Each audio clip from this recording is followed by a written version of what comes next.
Kembali bersama kami di studio dan sebentar lagi kita akan berbincang berkaitan dengan kualiti institusi pengajian tinggi ataupun IPT, dan bersama saya di studio ketika ini untuk membincangkan topik ini kita bawakan ke studio secara langsung Profesor Dr. Roziah Mohamed Jano, Presiden Malaysian Higher Education Institutions Quality Assurance Network, MyQAN. MyCan. Terima kasih kerana bersama kami. Ini adalah suatu pertubuhan yang merupakan jaringan sosial. Jadi ia adalah bukan berkepentingan tetapi berkepentingan untuk melindungi para pelajar, ibu bapa dan sebagainya. Boleh Profesor ceritakan sedikit tentang apakah MyCan ini? Okay, terima kasih Terence. Saya sebenarnya betul Presiden persatuan ini. So sebenarnya MyCan ini adalah satu jaringan yang ditubuhkan pada tahun 2017. Tapi sebelum itu setelah pun diwujudkan dia pro-tem komiti dan sebagainya pada tahun 2013 lagi. Jaringan ini sebenarnya consist of 65 universiti awam dan universiti swasta, di mana ahli-ahlinya sebenarnya adalah institusi. Jadi kami yang di dalam jaringan ini adalah ketua jabatan di setiap institusi itu yang mengambil ataupun yang menguruskan hal-hal jaminan kualiti program akademik di setiap institusi tersebut. Jadi apakah piawaian untuk setiap IPT ataupun setiap program yang dikawal selia ataupun dibantu untuk diperiksa sama oleh jaringan ini? Kita sebenarnya bukan memeriksa. Yang memeriksa itu adalah panel-panel daripada Agensi Kelayakan Malaysia. Itu di bawah MQA. So kami ini adalah jaringan yang membantu ataupun satu platform lah untuk universiti-universiti awam dan universiti swasta yang membincangkan hal-hal tentang piawaian yang disediakan oleh MQA inilah. Di bawah MQA itu dia ada COPA kalau untuk program accreditation, Code of Practice for Program Accreditation. Tapi pada masa yang sama ada juga COPIA. COPIA ni untuk institusi. Jadi untuk Universiti Satu Malaysia ni nak beroperasi, kita perlu memastikan standard itu dipatuhi.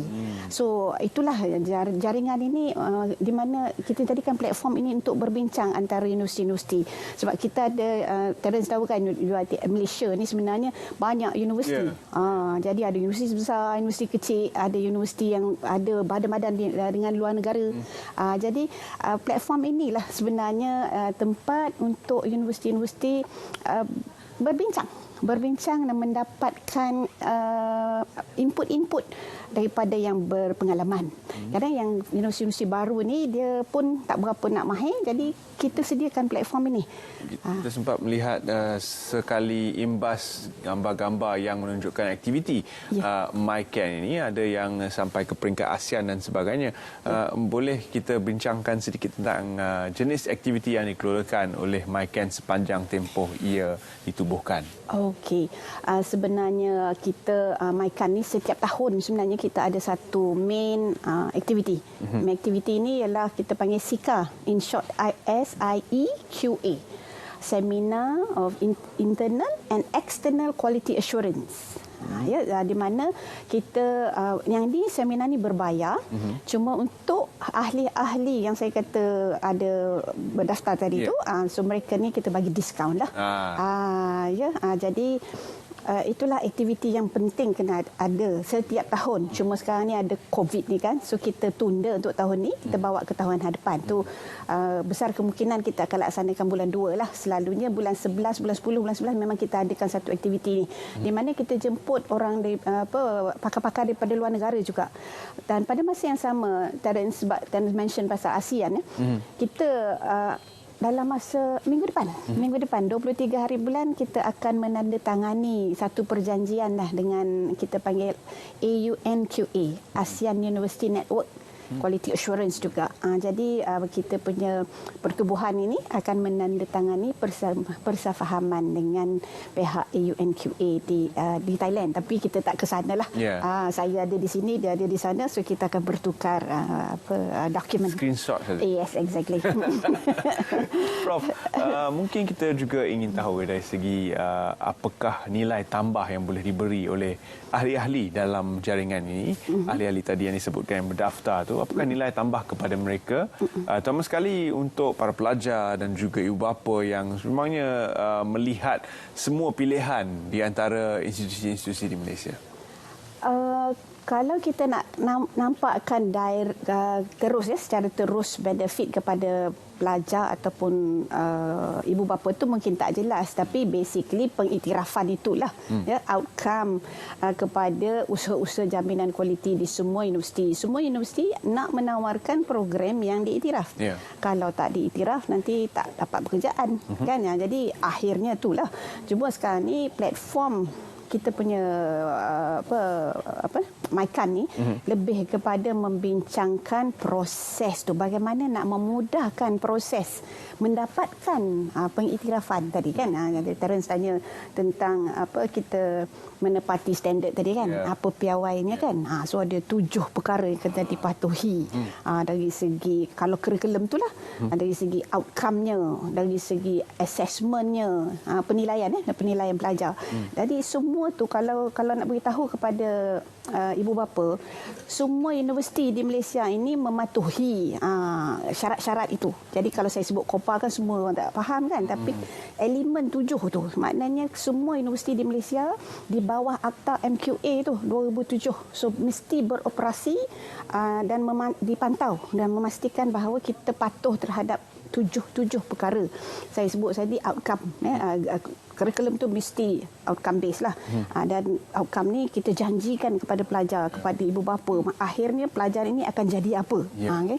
Walaupun dalam keadaan COVID lah kan. Contohnya. Yang kedua tu dari segi penilaian. Penilaian tu mesti dijamin. Perkataan jaminan tu kan. Yang ketiga dari segi pemilihan pelajar. Pilihan pelajar tu ada prosesnya. Jadi di bawah jaminan kualiti ni, so kami ni pun bincangkan supaya keadilan tu ada di situ kan.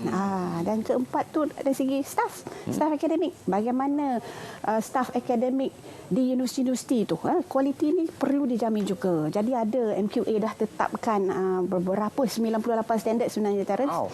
98 standard statement yang kita kena penuhi. Itu basic standard, must have. Tapi kalau universiti-universiti nak melampaui minimum standard tu, they are welcome lah kan. Tapi mesti, so MQA dah memastikan mesti patuh tu, mesti cukup minimum tu. Jadi Prof, setiap satu IPT mempunyai jabatan jaminan kualiti. Ya, betul. Dimestikan, itu pun syarat dalam tu. Untuk memastikan semua syarat-syarat tadi, standard piawaian ni dipatuhi. Ya. Sebab dia buat juga piawaian dalaman. Dia dibuat, dia panggil internal audit lah. Buat internal audit. Macam saya ni pengerusi MyCan, tapi saya adalah ketua jabatan yang quality assurance di UiTM. Jadi ahli dalam MyCan ini adalah universiti, bukan personal saya. Jadi kalau kata saya tak jadi lagi pegang pos tu, orang lain lah. Tapi universiti tu tetap. Jadi adakah MyCan yang bertanggungjawab untuk menjamin standard quality? Bukan. Yang menjamin tu yang memastikan tu MQA. Kalau mungkin Terence tahu MQR, Malaysian Qualification Register. Setelah mereka lalui proses jaminan yang saya rasa strict juga tu, MQA tu, dia akan senaraikan program-program tu dekat MQR. Itu di bawah MQA lah. Tapi kita ni lebih kepada untuk memastikan SSC tadilah semua universiti dan semua kolej-kolej yang muda-muda sambatara dari pemahaman dari segi ilmu macam mana nak mendapat jaminan tu kualiti. Jadi seterusnya kita juga ingin tahu tentang penglibatan MyCan. Adakah hanya di peringkat nasional ataupun adakah telah pergi lebih jauh daripada itu? Kita tahu sudah ada program bertaraf ASEAN. Okey. Itulah sebenarnya kita ni kan setiap tahun kita ada strategic planning. Kita rancang kita punya 5 tahun ke hadapan, 5 tahun dulu daripada asalnya memang peneraju-peneraju MyKan sebelum ini dah pun menyediakan hala tuju itulah. So macam tahun depan, Terence, kita tebuk ke depan kalau perancangan ni tahun depan memang kita nak start regional collaboration. Dalam konteks itu, that's why ahli-ahli MyKan ni adalah juga macam setiausaha kami adalah juga presiden kepada ASEAN Network, ASEAN Quality Assurance, yang ada link dengan DAAD contohnya. Jadi dia from German. Jadi semua kita punya setiausaha, ni memang giatlah. Dan ahli komiti kita juga adalah presiden kepada beberapa QA di peringkat antarabangsa. Jadi kita ucapkan selamat berjaya kepada pihak MyKan dalam usahanya untuk memartabatkan pendidikan tinggi, dan kita ucapkan terima kasih Profesor kerana sudi bersama kami dalam Selamat Pagi Malaysia. Seterusnya kita akan meninjau